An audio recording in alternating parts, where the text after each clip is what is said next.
What's going on, y'all? KMBest here. Let's take a look at the best decks to climb in Marvel Snap. Now, the metagame has gotten a little bit more diverse since the OTA. I think many people expected it to not be enough of a hit to Shou-Lao, but between the base Shou-Lao decks taking about 5 points off of the top and the general lack of Deafening Chord's previous efficacy, Shou-Lao has been forced to adapt at least a little bit. Here is where I am at for the move hybrid build of Shou-Lao, which is basically going to be the baseline mid-rangey deck that actually does get gone over the top of by several of the combo decks in this metagame. Now, there are some good things and some bad things happening here.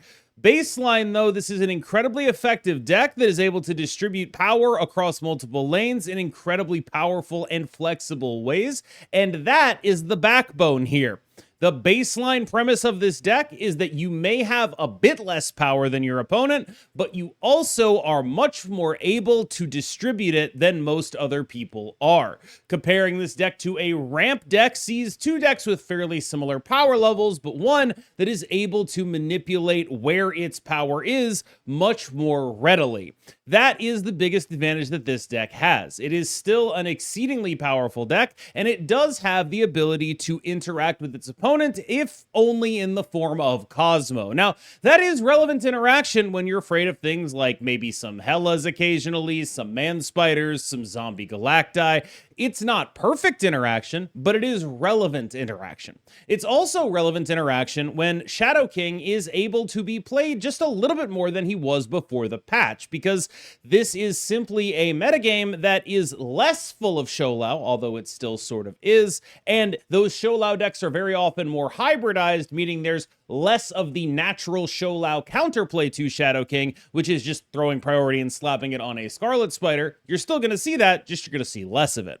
This means that Shadow King is a much more playable card, and that Cosmo is a much more useful prophylactic against your opponent's Shadow Kings. There are a couple of other versions of Shou-Lao to talk about, and I think it's worth talking about them as sort of subsets here. These are all Shou-Lao decks. They're just trying to accomplish different things. Well, actually, in this case, this Shou-Lao deck is trying to accomplish the exact same thing the previous Shou-Lao deck was trying to accomplish, which is hybridizing it with a powerful backup package. Now, I do think the move package has a little bit more in terms of actual point output, but this Elsa package has a little bit more in terms of synergy with what the deck is already trying to do. This is an evolution of what was previously a Jocasta-based version of this list that I think got a little bit worse with the way the change has affected how deck building has to happen. This is also a consequence of Deafening Chord being notably worse than it previously was. That will cost you if you're trying to do Elsa things,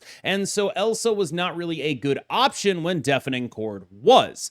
Now that Deafening Chord is much worse, we have to see if this deck can hold up. I think I have seen generally optimistic reviews for this so far. I am generally in favor of something in this space if you are able to balance out the backup plans and the powerful Shou-Lao combos stuff. There definitely is something to be done with this iteration. Similarly, this one is hybridizing Shou-Lao and the old Merlin werewolf stuff with Marvel Boy and Clea. The idea here is exactly the same. We want to be able to use Shou-Lao, but we don't want to be fully dedicated to him. We want to have a very coherent backup plan so we can still win games when we aren't dropping a big dragon on their head. This is the through line you're going to see in a lot of Shou-Lao decks after the patch. Notably, this one does maintain Deafening Chord, in part because it is a Nicholas Scratch skill synergy deck. That is a relevant addition when so many people, myself included, are no longer playing around that card meaningfully. You might be able to get more out of it than you think. Now, let's talk combo. With Shou-Lao being a notably weaker deck when it fully combos off and having to devote more of its slots to actually having a backup plan, it's ripe for getting farmed by various combo decks, and there are a bunch of them to take a look at. The Man Spider archetype is still a powerful one, and frankly, I consider this version of the Man Spider archetype to be the most future-proofed. It's also the one that I'm going to jam the upcoming Season Pass card, Star-Lord Master of the Sun into as soon as I possibly can.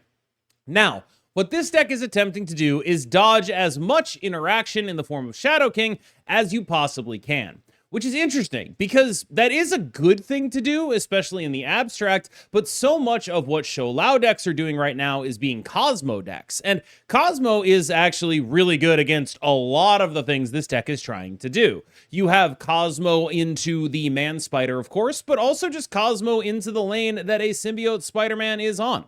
This deck is premised on throwing priority and then playing a bunch of on reveals in order to dodge Shadow King, but that does give it a notable vulnerability when it comes to Cosmo. However, what this deck is able to do is use Pixie to totally bypass any sort of reasonable gate on what its output actually is. Generally, this deck is trying to cheat. It's trying to do as many big things as it possibly can, and if you are not disrupting it, you are going to lose to it if it manages to do what it's trying to do. This is the deck with potentially, I won't even say potentially, probably just straight up the highest point ceiling in the game. The only deck that will occasionally get into the hundreds and hundreds on a regular basis. If you have no respect for anyone you are playing against, this might be the version of Man Spider to play. This is the Wong, basically, version of Man Spider, and I don't use that as a compliment. I use that to say that if people choose to interact with you,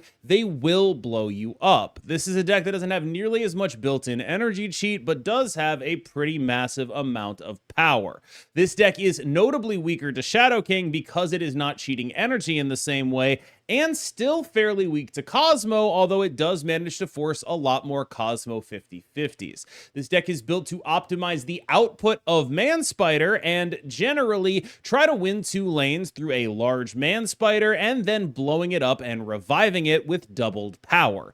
A lot of what this deck is trying to do is stack doubles on top of doubles, a time-honored Marvel Snap combo strategy. It is also saying to every opponent that it plays, I'm pretty sure that you're not playing either Shadow King or Cosmo. You're just not doing that, and if you are, oh well, my bad. Before we dip into the rest of the combo decks, I do want to touch on potentially the fairest deck in the entire metagame, which is Supergiant. There are very few decks that are as interactive as this one, potentially the most interactive, most balanced deck in the game, because what this deck is trying to do is basically win 2 lanes by a grand total of 2 points. That's what every game with this deck plays out like. Whether you deployed your interaction with the right timing, with priority and Supergiant being a big focus, whether you were able to actually trigger your Iron Patriot, whether you're able to rug pull the Magic deck, all of these things are relevant pieces to add up into a large portion of your win rate. Making the right decisions both on turn 5 and turn 6, but also on the earlier turns in order to set up the priority that you want for the matchup is incredibly crucial. Being able to read what your opponent is going to be doing is also crucial. It requires a lot of metagame knowledge to understand the plan your opponent is attempting to enact and pick the right pieces to disrupt it. This is what gives this deck its power. It has answers to basically everything, and it's up to you to deploy them in the right positioning, with the right timing, in the right order. That's difficult, but it is rewarding if you can pull it off. And now back to your previously scheduled combo decks. This is a Hela list. The goal here is the same as with any Hela list, to discard and revive a large number of large men. Now, this is a deck that has been in awkward positions recently because Shou-Lao can actually compete with it on points, but with many Shou-Lao decks losing a decent number of those points, this is a deck that is able to absorb some of the space that it previously had lost and start bullying mid-range decks again. That's a powerful thing to do. Being a mid-range bully has always been Hela's best asset. I think that is a very reasonable space for this deck to end up in, and it's definitely one that is still hard for a normal mid-range deck to beat. The Shou-Lao decks are really going to kind of need their nut draw with the Scarlet Spiders and all of that in order to beat the point output here. You'll notice that this one is built for maximum point output. There's no like small ball rampy Hela stuff going on here. This is we're discarding Death, we're discarding Fin Fang Foom, we're discarding the Infinite, we're discarding as many things as we can that are as large as we can in order to make sure that we have as many points as we can when we're facing off against mid-range decks like Shou-Lao that are frankly quite reasonable at doing points. This is also relevant because of the other combo decks in the metagame. Going for a higher ceiling in your Hela list gives you better matchups into them as well. It's always difficult to classify what exactly the move deck is. Is this a combo deck? Is this a mid-range deck? Its strength has always been the blurring of those lines. This is a deck with potential combo point output, but also powerful Juggernaut and Cosmo interactive turns that just manages to fill the role of both mid-range and combo depending on what the matchup it's in is actually rewarding it for doing. This is still a deck that is able to do that, and that is a trait that many of the best decks in Marvel Snap's history do share. Now, this does have a little bit less access to its really truly powerful combo points draws than you would want, especially when you compare it to Shou-Lao. It even manages to fall behind in terms of points access because it needs its scalers a little bit earlier than Shou-Lao needs its Shou-Lao. But don't let that fool you. Move is still a deck that doesn't need a Human Torch necessarily before turn 5, thanks to the way it can set up moves on the board with cards like Topaz, Madam Web, and Sparky. That is definitely a very powerful part of what this deck has access to. It is able to set up its pre-scaling game plan on the board so it can draw its scalers later in the game, unlike basically every other scaling deck in the entirety of Marvel Snap. This access to power plus access to relevant tech gives this a really powerful matchup profile, but it is still a deck that has a lot of availability to your opponent's agency. In other words, if your opponent reads, oh, they're going to Heimdall, and they're right about that, they are very likely able to figure out something that's going to beat you. This deck is a deck that has a lot of ability to win 50-50s, but it also puts itself in situations where it can lose a game that you really feel like you never should have lost. I'm not quite sure what to do with Deafening Chord in Zombie Galacti. I kind of feel like there has to be something better, but I really value the ability to just have cards in my hand that aren't Zombie Galacti, that are skills that Gwenpool can't hit. And so it's hard for me to want to drop it, but I just am not sure exactly what I should be doing instead. I definitely feel like it's significantly worse, but at least it gets you something some of the time. And mostly you're going to be able to just, chuck it into your hand and sit on it so your hand is full and Zombie Galacti gets most of the procs that you play off of Gwenpool. That's really kind of most of the upside here. A lot of what this deck is doing is relevant and powerful in this metagame, but it is unfortunately gated by the same thing it's always been gated by, being a Magic deck. And you see not just that Merlin is still plenty around in a lot of Shou-Lao decks, but also that even decks that aren't necessarily built to be anti-Magic decks, like Supergiant, for example, are at least doing some nominal respect to the fact that that is a thing that they could run into. Supergiant has Scarlet Witch, and you see the ramp decks sometimes have Legion. All of that stuff means that this is just a little bit of an unreliable choice to be a Magic deck. I see people suggesting that maybe you should cut Magic for like Sarah or whatever. I don't think decks like this and Living Tribunal really have the option to do that because it's just so good for the deck when you have not just the extra turn, but the extra draw and the extra energy. It's just the kind of thing where, yeah, you're making a metagame call to make you better against the people who are countering you. But I think when you get to the point of doing that, you might just be better playing a different deck. And that is largely the position I hold on these, where because of the way the deck is put together, they actually really do want to be a Magic deck. And if you're cutting Magic from your deck that really wants to be a Magic deck, maybe you just play a combo deck that doesn't really want to be a Magic deck. Everything I said about Zombie Galacti is exactly also true about Living Tribunal, except This deck is slightly better at not being a Magic deck due to the ability to do things like Wave into Onslaught, into Sarah, into your entire hand. Gives you a very viable turn 6 game plan, which Zombie Galacti very rarely actually has.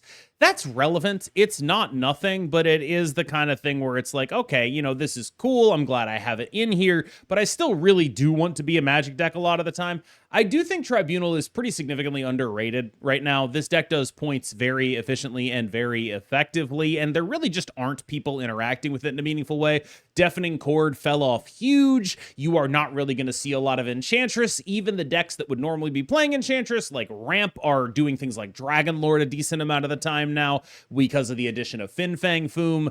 You're just kind of in the clear to play this. Like, I kind of think this might be the best so-called free-to-play deck in the entire game, where, like, you probably have most of the cards for this if you're, like, a free-to-play gamer, and there are just a lot of powerful things you could do in the Tribunal space, just tons of really strong things.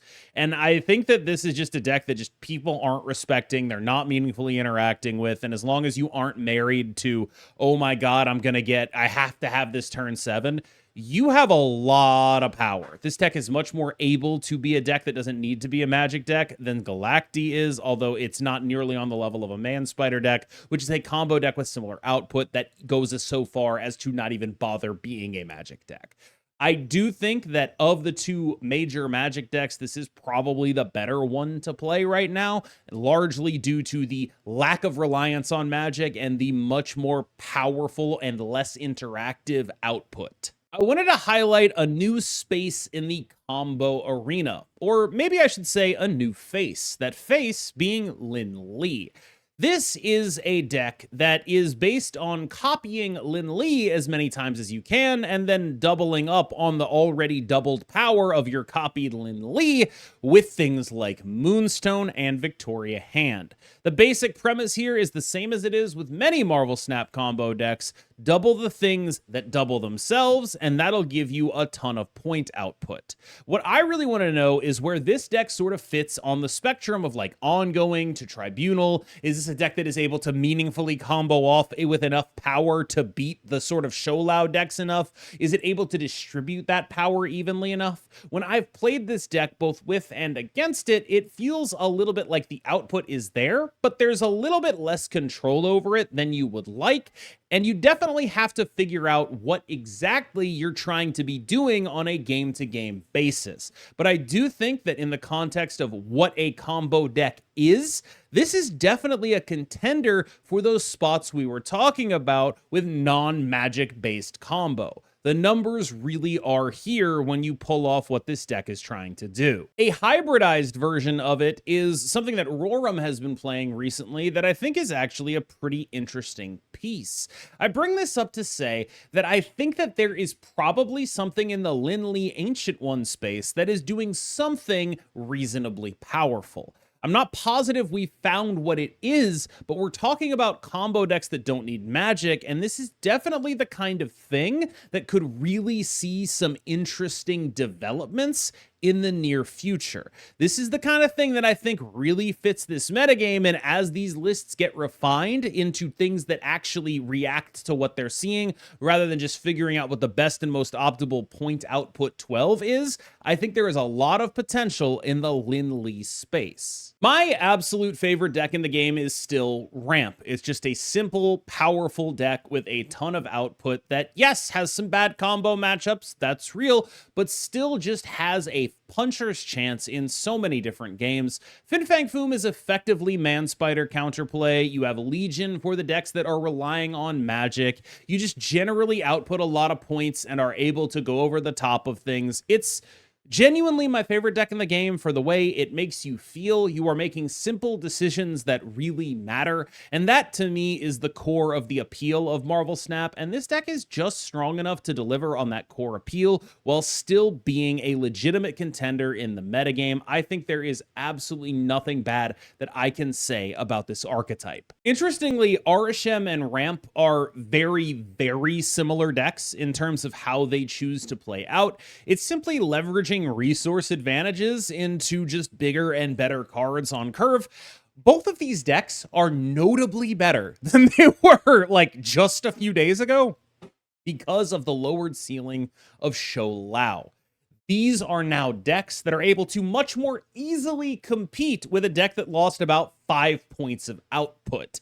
That means that they can really do some damage in a metagame that is now more favorable to them. The big question is, do any of the combo decks take over the metagame, and are they able to force both Shou-Lao and Ramp and Fairishem to reassess what they need to be doing? Of the two decks, Fairishem, I think, is a little more able to adapt to a combo metagame. Cards like Goliath and Stardust are actually just kind of amazing in that world. A card I especially want to shout out here, though, is Man-Thing, who is just an absolute hammer against basically every Shou-Lao deck, which consists almost entirely of cards that Man-Thing hits. There's usually like 2 cards in every Shou-Lao deck that Man-Thing is not going to absolutely ruin. The guy basically plays as a 4/15 in those matchups, and you get to play him on turn 3. I genuinely don't know how many videos I can go in a row telling you that Ongoing is an underrated deck that is legitimately incredibly powerful, and you should really put a lot more respect on it.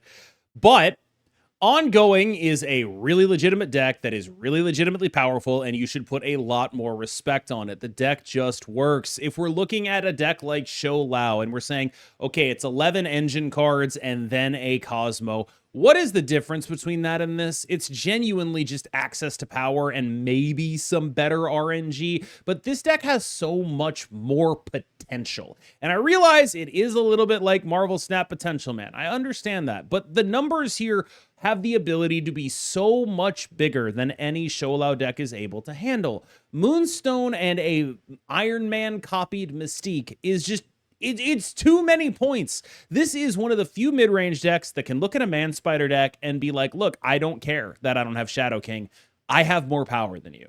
That is a super real ability to have. Looking down the barrel of Zombie Galacti on a turn 7, looking at any of these Magic decks and saying, I don't care. I am going taller than you. No other mid-range deck has that ability, and it is really notable that Ongoing does. Big Baby and Roram have been messing around with Zombie Captain Marvel Fantomex for a while now, and as we see the point ceiling of the game decreasing a little bit, this kind of interactive mid-range deck is a little bit more viable than it previously was. The main thing that this deck is doing is stressing your knowledge of interactions, unfortunately. Like the way Zombie Captain Marvel's Activate works, you have to know that inside and out, and it's kind of an awkward thing to know. Generally, though, this is just point output with tools to interact that your opponent probably isn't used to playing around. But they're used to playing around Shadow King, they're not used to playing around Marrow, they're not used to playing around Gambit and Killmonger in this metagame. And so generally speaking, what this deck is doing is taking some cards that aren't really played a ton and modifying a deck to attack the metagame on an axis it's largely unprepared for. Now, there are some problems here, right? Like, okay, you're a Shadow King deck. Basically, all the Shou-Lao decks are Cosmo decks. You kind of have to be aware of that. You're also a deck that is weak to Cosmo in other ways. You don't love seeing that. And if they're able to pull off their combo, then you're kind of just like 1-in-6ing a Gambit a lot of the time. That's all true. But the more they hybridize, weirdly, the more you're able to compete with their hybrid game plans. Like, this deck is very able to beat like a werewolf game plan. This deck is very able to beat like a move game plan. It's not as good at actually at beating like the combo Shou-Lao decks, which are kind of on the way out, which is an interesting note here. So where is the metagame actually at? It feels pretty similar, but it also just feels like people are more willing to experiment now that they don't instantly lose to Shou-Lao whenever they see it. I still think Shou-Lao is probably the strongest thing to be doing, but it's notably weaker and requires a little bit more support from the rest of your deck, so it's harder to just devote your entire deck to disrupting people the way we previously did. That's my read on it currently, but it's also just, there are a lot more people who are like, I am fully combo pilled, I am going over the top of Shou-Lao, and now, since it's harder for them to devote their entire deck to disruption, and they have to have an actual backup plan, well, that also makes them worse against me, the combo deck. I'm almost wondering if maybe if we're going to be a Shou-Lao deck, have to go back to what we were previously doing. But I don't know if it's possible to be that level of disruptive without Deafening Chord covering your ass. And speaking of Deafening Chord, that's probably the biggest change in this patch, is how much worse that card is, especially in a Shou-Lao context where it was often played just to make sure you had a card to play with Shou-Lao and it would free roll the -1 power. You're not doing that anymore, and if you are, you feel bad about it. And I think that matters too.